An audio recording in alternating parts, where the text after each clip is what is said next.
Ben, attendez que... Voilà, je dis quelques mots quand même sur la représentation en général et peut-être les paradoxes de la représentation.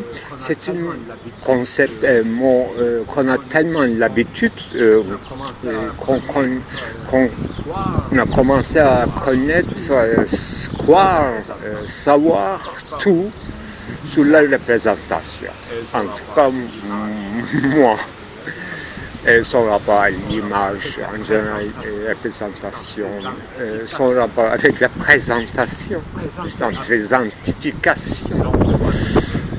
Présence et absence.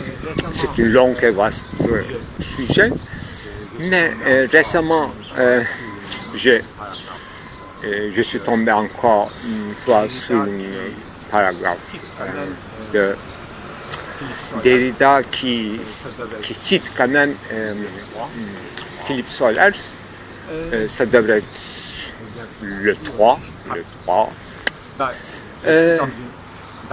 Il y a un 3 ici aussi, partout. Ben, je suis dans une... D'abord, pour parler de la représentation, il faut peut-être préciser l'endroit où je trouve, mais sans donner la localisation, bien sûr. Phénoménologiquement, non pas géographiquement, c'est un lieu, en tout cas quartier, chargé d'affection, de mes années d'enfance finalement. Et c'est ma tante qui habitait là, et toutes les étés, nous venions à ce quartier très résidentiel, très joli. C'était beaucoup plus joli, c'est-à-dire beaucoup de verdure, beaucoup de jardins. Et pour les enfants, il y avait beaucoup de possibilités. Et les petites ruelles dans lesquelles je me trouve, voilà. La distance de la ruelle, c'est 1,30 m. Donc c'est pour les vélos. Donc c'était bon enfance. En tout cas, un mois dans toutes les années. On traversait juste la mer pour venir ici, dans la même ville, et on était obligé, à peu près, étant enfant, de rester un jour sans interruption, sans arrêt. Voilà. Ah, je ne m'attendais pas à ces travaux. Parler du travail aussi. Alors, le lieu phénoménologiquement, pour les de 0, alors 1,30 m entre deux murs de propriété privée qui séparent elle-même d'elle-même, une propriété privée se protège contre une propriété privée. Voilà, la seule chose qu'on puisse dire en premier, c'est ça. Et il y a une ruelle publique. Donc, je suis libre de passer comme tout le monde. On me laisse parler. En bas, il y a un parc qui est un genre de cour carré, involontairement devenu carré, parce qu'on ne soupçonne pas qu'il y ait un parc en passant par la rue principale qui est juste derrière. Donc, la mémoire plus récente, il y a 3 ans, donc ça concerne ce parc-là. Depuis 3 ans, d'ailleurs, je ne vais pas le passer par ces endroits-là. Effectivement, tout à l'heure, je me suis souvenu, j'ai trouvé l'entrée et j'ai même soupçonné que le parc était complètement investi, envahi par les restaurateurs. Parce qu'il n'y a que des restaurateurs, des grands restaurants, et une intensification de restaurants, et qui a derrière, on voit les derrière des restaurants, donc tout ce qui est de l'ordre de service et de ventilation. Climatisation et avec les machines toyaux énormes. Alors que l'intérieur est très chic, très, bien sûr, accueillant, mais pas pour les enfants. Ça donne sur une vision un peu apocalyptique et non pas trop culinaire. Donc, derrière la représentation, derrière la scène, behind of scène m'intéresse. Dont je parlais dans l'opéra méditerranéen que je voulais écrire et j'en ai fait un film en tout cas, je suppose. Voilà, c'est ça. Philippe Sollers, on se rapproche, il y a derrière, devant, ce qui est visible, invisible, par nous, par qui. Ça dépend qui. L'endroit quasi organique, donc il n'y a pas un centre, mais dès qu'il y a des personnages, là, les noyaux, les centres se constituent et il y a, sans vouloir, selon l'espace, selon la disposition de l'espace, il y a une scène de représentation, d'abord par rapport l'un à l'autre de ces personnages-là, ça dépend combien de personnages, et point de vue.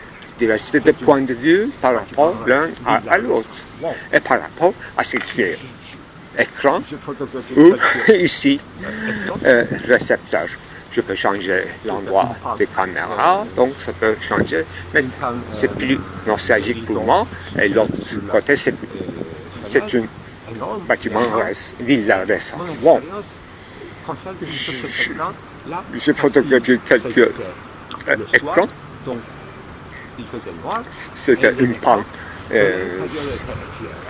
panne de rideau sur la fenêtre, énorme finalement. Et mon expérience concerne plutôt cet écran-là, parce qu'il s'agissait le soir, donc il faisait noir, et les écrans de l'intérieur étaient éclairés, et je voyais comme un écran de cinéma énorme. Et les gens qui sont à l'intérieur, très peu de gens, mais assis sur la table, qui est en train de, je suppose, manger et boire, et par un jeu de lumière, on voyait les reflets grandis et distorsionnés, disons, distendus des gens qui est en train de manger, donc en kinésis, en mouvement, et c'était un cinéma. Sauf que c'était noir et blanc. C'était un cinéma des ombres. Voilà. Et avant la kinématographie, ça existait en Turquie, en Grèce. On connaît très bien le jeu d'ombre public. Et il y a des marionnettes pour ça, et on n'utilise pas les gens vivants, mais des marionnettes utilisées, devenues canoniques, chaque marionnette ayant des personnalités de caractériologie précise, Hacivat et Karagöz, n'est-ce pas? En grec aussi, c'est le même mot, en turc aussi, je suppose en Iran, en perse aussi. Et ça existe, et en Chine, mais avec les autres personnages, avec les dragons, etc. C'est apparemment pour les enfants, mais les grands, les adultes aussi s'intéressent. Voilà. J'ai assisté donc à ces scènes que j'ai filmées. Oui. Bien qu'il faisait noir, j'ai pu avoir un bon résultat, un peu une Heimlich. Parce que je filmais l'écran et alentour de l'écran, et moi qui est en train de se rapprocher ou de s'éloigner de l'écran, et moi, en tout cas mes pieds par rapport à l'écran, et un choc passe sur mes pieds. C'est ça. Mon cinéma, c'était ça. Il y a un spectacle là, et je suis tout à fait seul dans le parc, et ce spectacle est pour moi. J'assiste, je suis un témoin, et moi aussi, je suis en mouvement, est assis ou en mouvement. Je me lève, je me rapproche, un chat qui passe sous mes pieds, et tout est filmé. Et avec un point de vue bizarre à partir des yeux de chat, donc de bas vers le haut, c'est encore plus inheimlich. En tout cas, tout ce que je peux faire, j'ai pu faire, et c'était satisfaisant. Mais j'ai utilisé dans quel film? Si j'ai utilisé, j'ai fait un film sur mes retrouvailles de ce quartier-là, donc il y a 3 ou 4 ans, donc 2016 ou 2017. Si c'était ça, c'est facile à trouver ce film. Et si j'ai utilisé dans un autre film, c'est plus difficile, mais période est déterminée, je peux le trouver. Contextualisation d'un morceau de film découpé est devenu fétiche, donc je le thématise. Ce n'est qu'un exemple, effectivement, qui est singulier. Mais tout ça avec l'envie de filmer, trouver que c'est digne d'être filmé, c'est instantané pour moi. Mais avec une réflexion paisible ou sur le champ. Mais on ne sait pas tout à fait qu'est-ce qui se passe et qu'est-ce qui va se passer dans le montage aussi. Ça, c'est le secret quotidien des cinéastes et qui nous pousse à faire des choses tous les jours, d'être en quête de quelque chose concernant de loin ou de près la représentation finale. Et pour l'instant, je n'utilise pas After, mais rarement j'ai utilisé ça complique et ça devient sûrement plus intéressant et difficile à gérer. Régis. Bon. Philippe Sollers et Derrida aussi reproduit une esquisse, un croquis de Sollers apparemment, ou bien lui-même il le fait. Et il ne s'agit qu'une carène, et donc il n'y a que 1, 2, 3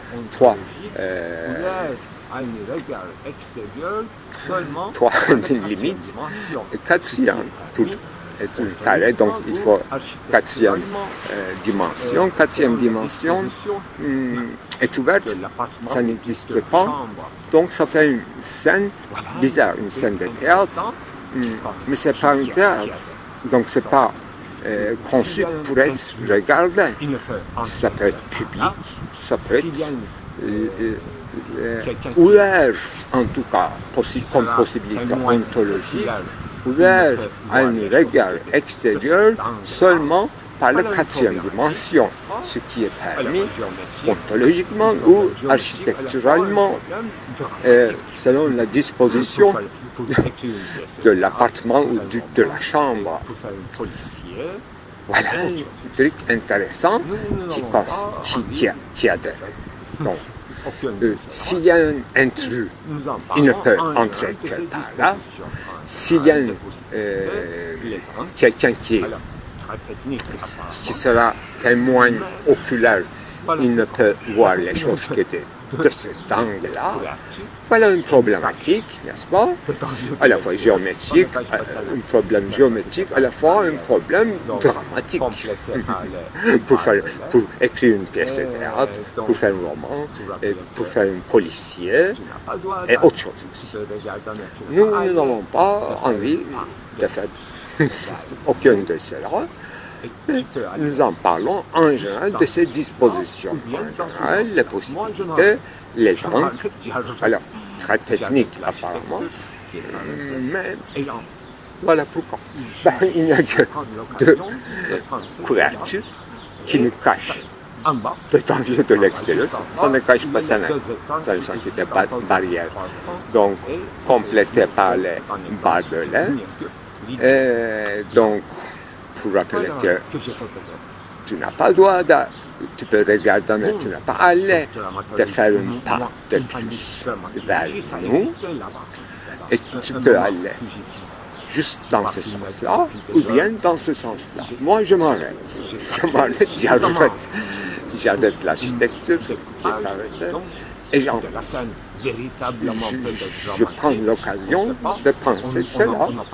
Et tout à l'heure, en bas, juste en bas, il y a les deux écrans qui existent encore depuis 3 ans, et il fait jour, donc dans l'écran, il n'y a que vide, blanc. Voilà, que je photographie. Bon, donc dramaturgie, moi, une année dramaturgie, ça existait là-bas, un moment fugitif. Je n'ai pas filmé depuis des heures, j'ai capté suffisamment pour un découpage, donc de la scène véritablement peut-être dramatique, on ne sait pas, on n'a pas vu totalement, on a vu seulement les ombres. Donc, s'il y avait un meurtre devant nous à ce moment précis, on ne pouvait pas complètement témoigner. Mais on ne peut que décrire à notre façon, limitée, forcément ontologiquement limitée, perception, dans le cadre de la perception. C'est ça, aujourd'hui, mon problème. C'est la nature, en fait, avec ses espaces si tridents, nous donne des occasions pareilles, et ses hauteurs, ses bas, ses longueurs, ses rétrécissements, ses abîmes, etc. Et la ville urbanisme, ici, dans le sens très, disons, préliminaire, souligne, accentue le même jeu de barrières, empêchements, dont je parlais hier, n'est-ce pas, l'espace citrien de Gilles Deleuze. Comment on citrie l'espace, comment on en construit des obstacles, des barrières, et qu'est-ce qu'on attend? Là, on attend qu'il y ait une loi qui dit, sans dire une loi architecturale dressée devant nous, qui dit, sans dire que c'est interdit, tu n'as pas droit, etc. Ça parle, ça envoie des signes, et puisque dans la nature, certains obstacles nous disent un obstacle ontologique et non pas la loi en général, la loi physique suggérée, si la nature parle, mais ici, dans l'urbanisme, il a raison urbaine, il faudrait dire, c'était des habitants de la ville ou des bourgades, manifeste ces lois en architecture. Ici, c'est rudimentaire, c'est luminaire, non, c'était pas juste. Rudimentaire, il y a des villes beaucoup plus compliquées, mais j'ai choisi un quartier rudimentaire sans trop de complications, parce qu'on commençait avec un dessin, non pas un dessin, un croquis, ayant de 3 côtés. Voilà, 4e côté n'existant pas. Ici, il n'y a que 2 côtés, donc nous sommes dans une barre parallèle, si vous voulez, géométriquement parlant. Suffisamment décrire la situation, il fait beau, mon sac est endassé, sans rien, et il peut se passer plein de choses. Par exemple, mes yeux peuvent se déplacer vers la profondeur. Vous allez comprendre que moi je regarde à une autre chose, plus proche ou plus loin, et je peux, ne serait-ce qu'avec le changement de mon regard, je peux jouer un drame, une intrigue là-bas. Supposons c'est une terrasse de café, il y a des gens assis séparément, et je promène mon regard et j'esquisse avec mes regards un drame, un chat qui passe, etc. Tout a un sens dans le cinéma. Donc, tout fait sens, bien qu'il paraît comme mon sens anodin, rudimentaire, alors qu'il y a une loi très stricte ici, il y a une loi développement, il y a des limites, et une parole qui déchiffre, qui s'ouvre, qui nous promène dans des autres endroits, avec une caméra stable, statique, fixe, et un endroit fixe. Donc, la chose la plus anodine et rudimentaire de la chose est annulée, à condition que la parole, l'élément de la parole, nous envoie à une autre chose, à condition de comprendre cette langue qui est instantanément, momentanément française. C'est ça. Description phénoménologique s'avance très lentement pour ne pas laisser un petit détail à l'extérieur, comme un intrus qui va venir à notre insu. Phénoménologue veut que tout soit déjà décrit dans une clôture, un enfermement à peu près clair et distinct, et nous soyons dans le fait de tout ce qui peut, de notre horizon, peut nous arriver ou ne peut arriver. Si nous sommes, ou bien nous sommes en protection, certaines choses ne peuvent arriver là, et cette chose peut arriver comme événement. Donc, condition de possibilité de l'événement aussi se construit à partir de ce genre de situation. C'est une justement situation, peut-être. Il faut vérifier en fait dans le texte qu'est-ce qu'il en dit Derrida, mais situationniste, travailler sur ce genre de choses, beaucoup plus compliqué ayant des contenus politiques, parce qu'il s'agit d'urbanisme, les lois, conflictualité, l'événement, et insurrection ou détournement. Voilà, très riche, situationnisé. Et il y a un point commun entre Agamben et moi, nous sommes d'origine situationniste, nous tous les deux. J'ai appris ça un peu par hasard, qu'Agamben aussi avait commencé à son carrière intellectuelle étant situationniste. Moi, j'ai essayé de traduire le livre dit d'abord Société de spectacle, et je me présentais un peu avec mon article, ce souvenir du mouvement situationniste. Et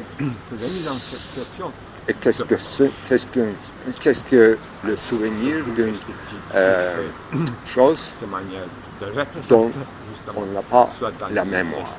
C'est-à-dire qu'en Turquie, en tout cas, nous n'avons pas eu un tel mouvement. Et pourquoi? Et c'était un article en turc, donc pour le public turc. Et qu'est-ce que ça veut dire?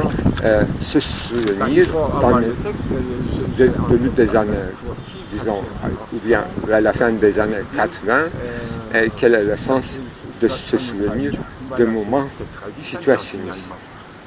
Pour moi, la réponse est claire, pour renouveler l'action gauche et sortir d'une mauvaise militantisme vers des choses plus intelligentes et qui allent au vif du sujet. Voilà, j'ai mal exprimé, mais effectivement, ça concernait une remise en question de la gauche. Avec ses goûts esthétiques ou ses manières de représenter, justement, soit dans l'esthétique, soit dans la chose politique. Voilà. Donc, pourquoi il faut avoir le texte. J'ai en tête la croquis, 4e dimension. Qu'est-ce que ça veut dire? Ça nous permet. Voilà, c'est très italien finalement. ce genre d'esquisse de théâtre à l'italien, c'est justement, il y a 3 côtés, et 4e est ouvert, et ça, on appelle ça représentation, n'a rien à voir avec ici. Le cinéma a détruit ce genre de clôture de la représentation d'ailleurs. Et d'abord, dans le théâtre, c'est Bertolt Brecht qui a essayé de sortir de cela avec son théâtre épique, qui est inspiré de théâtre justement japonais, et kabuki et jeu des ombres. Kabuki. À ma connaissance, j'ai découvert des autres choses, plus de danse japonais. Buto, grâce à Lyotard, et des chants incantations formidables de Mahori, je crois, si je prononce bien. Voilà, il y a des choses qui sont très à l'encontre de la théâtre italienne, dite représentation occidentale, classique, et sortir de cette représentation à travers le petit jeu de Velázquez dans Las Meninas, dont on a eu la chance de lire l'analyse de Michel Foucault. C'était ça nos points d'intérêt. Et aujourd'hui, nous sommes, malgré tout, nous sommes dans le même acheminement ou errance, justement. Une fois sorti de la théâtre italien, mais on parle encore au caméra, c'est ça. On n'est pas très sorti. Avec montage, il faut tout détruire en petits morceaux, déchiqueter, tableau de Rembrandt, comme disait Jean Genet. Puzzle, justement, description théologique ne se fait pas en propre dans le cinéma ainsi. C'est pour ça que je me suis filmé que 2 fois, mais j'ai raconté des choses en montrant des petits morceaux qui n'ont apparemment rien à voir, ni unité de lieu, ni unité de personnage, ni unité d'événement. Donc tout est contraire à la poétique d'Aristote dans mes films. Dès qu'il y a une consistance dans toute cette disparité, je considérais qu'il y a une idée qui se brillait, il y a un éclat, et on peut en faire un film. Et j'enregistrais. C'est ça.